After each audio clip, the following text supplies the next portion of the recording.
It shows just how much the politics of young American men and women have diverged in this century. The trend for men is flat, but women have taken a sharp left turn.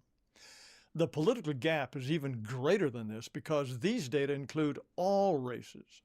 A line just for white men would be another 3 or 4 points in the conservative direction. Women are natural socialists. They evolved as the key member of the one group that always has to operate according to the Marxist slogan, from each according to his ability to each according to his need. That's the family. Babies die without care and love. Women evolved to care and love. How bad is the female swing to the left? There was a massive 2023 survey of 10,500 students at the University of Wisconsin. Here are the percentages who think expressing views perceived as offensive can be seen as an act of violence towards vulnerable people. Start at the left with men and women. Nearly 38% of women, twice the percentage of men, think a point of view can be like a punch in the nose. The respondents were 85% white, so distortions from including non-whites are small. There are other interesting categories, but look over at the green columns, whites versus non-whites. More non-whites than whites think views can be violent, but at 37.2%, the percentage of non-white loonies is smaller than the percentage of female loonies. The yellow bars to the right show that humanities and social sciences, where you find the most women, are heavily loony. As for the purple bars on the right, 58.1% of the most liberal students think saying something can be violence. But at the very right, even 9.9% of very conservative students think so. But the main point here is the huge sex difference. Who thinks students should report an instructor who says something that some students feel causes harm? Look at those girls on the left. 52.6% would rat out a prof. The very liberal students on the right in purple look like they can't wait to pounce on a teacher for saying something that some students felt causes harm. Why is there a big and growing sex difference? Journalist Helen Andrews wrote about this in an article in Compact called The Great Feminization. She argues that lefty insanity has one main cause. Cancel culture is simply what women do whenever there are enough of them. Everything you think of as wokeness is simply an epiphenomenon of demographic feminization. It's nothing more than feminine patterns of behavior applied to institutions where women were few in number until recently. I think there's more to it, but Helen Andrews cites important sex differences. Men can disagree fiercely, but still work together. They can battle each other in court or in the ring, and then go out for a drink together.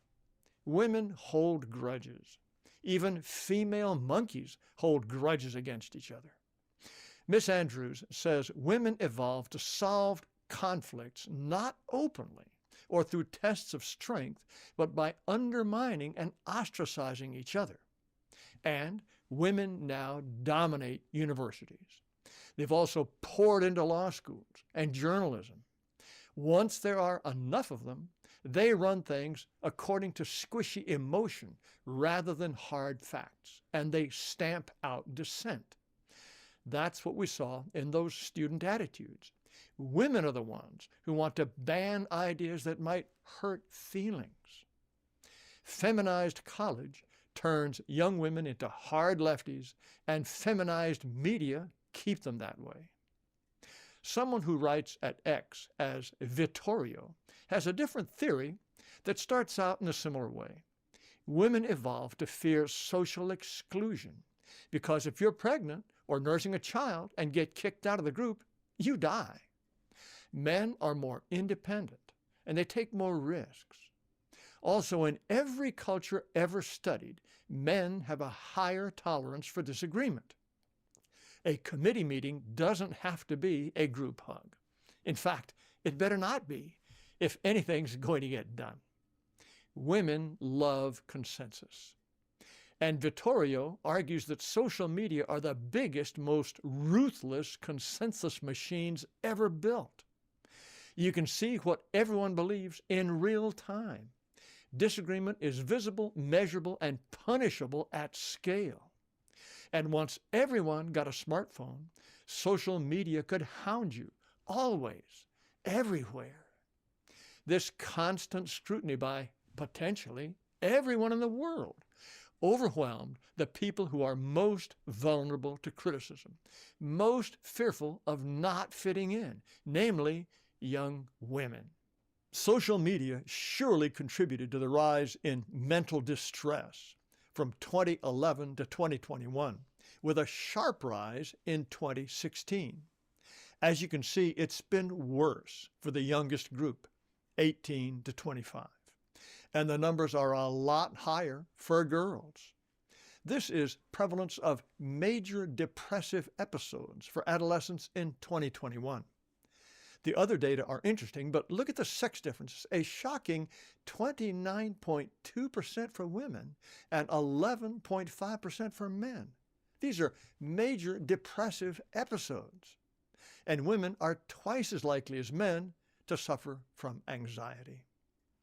Women complain more than men, and an increasingly woman-dominated power structure not only takes women's complaints more seriously, it shares them. This is how we get safe spaces, trigger warnings, hysterical Me Tooism, kangaroo courts for male students who look at a co-ed the wrong way, and the absurd idea that being fat is healthy and sexy. The only way to enforce this stuff is through censorship. This is the staff of Hate Aid, a German nonprofit that claims to strengthen democracy by keeping people like me off the internet. I count 4 men and 15 women. And of course, the big boss is a woman. Here are the no fewer than 8 photos of Miss von Hodenberg that she invites you to download. It's hard to get more female than that. And censors now wear hip clothes, not commissar uniforms. And so to return to the survey from Wisconsin, no fewer than 39.3% of co-eds think a campus speaker should be disinvited. That is to say, told to stay away after he was invited if some students would find his views offensive. Helen Andrews thinks it will all get worse. Older men will age out of their jobs, and once the English department or the newsroom reaches a certain level of estrogen poisoning, only sissy boys will stay, and they'll go along with the girls. Right-thinking white men will tune out the news, despise the left, stop going to college, and have a hard time finding girlfriends. How can anyone marry when feminism teaches women that if they think they want children, it's only because the patriarchy brainwashed them, and that true fulfillment is working in HR or a progressive nonprofit? And even when they are 35 and childless and have been taking antidepressants for 15 years, they still won't admit that their Republican voting father was right.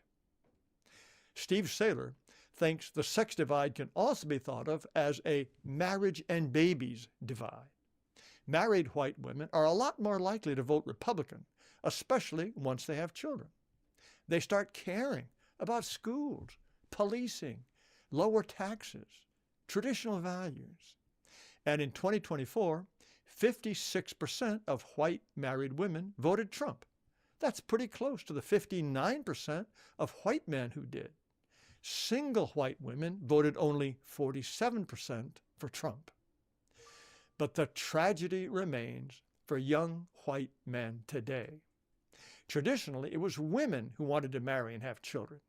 Now it's white men who want to have families and rear happy, proud children. And many can't find healthy-minded women. Many women do return to good health once they become mothers. But for now, a lot of them are just impossible.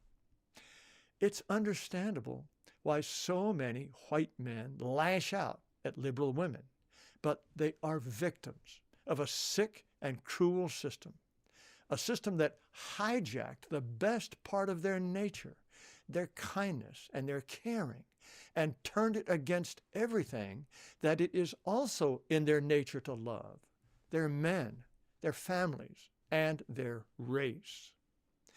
Sometimes destructive forms of insanity fall out of fashion. Trans identification really is in free fall. Same for non-binary. Let's hope single white women begin to come to their senses. But whatever happens, white women must not be our enemy. They need us, and we need them. They are our troubled, unhappy sisters. They will never be happy until they are cured, and the best cure is a strong, patient white man.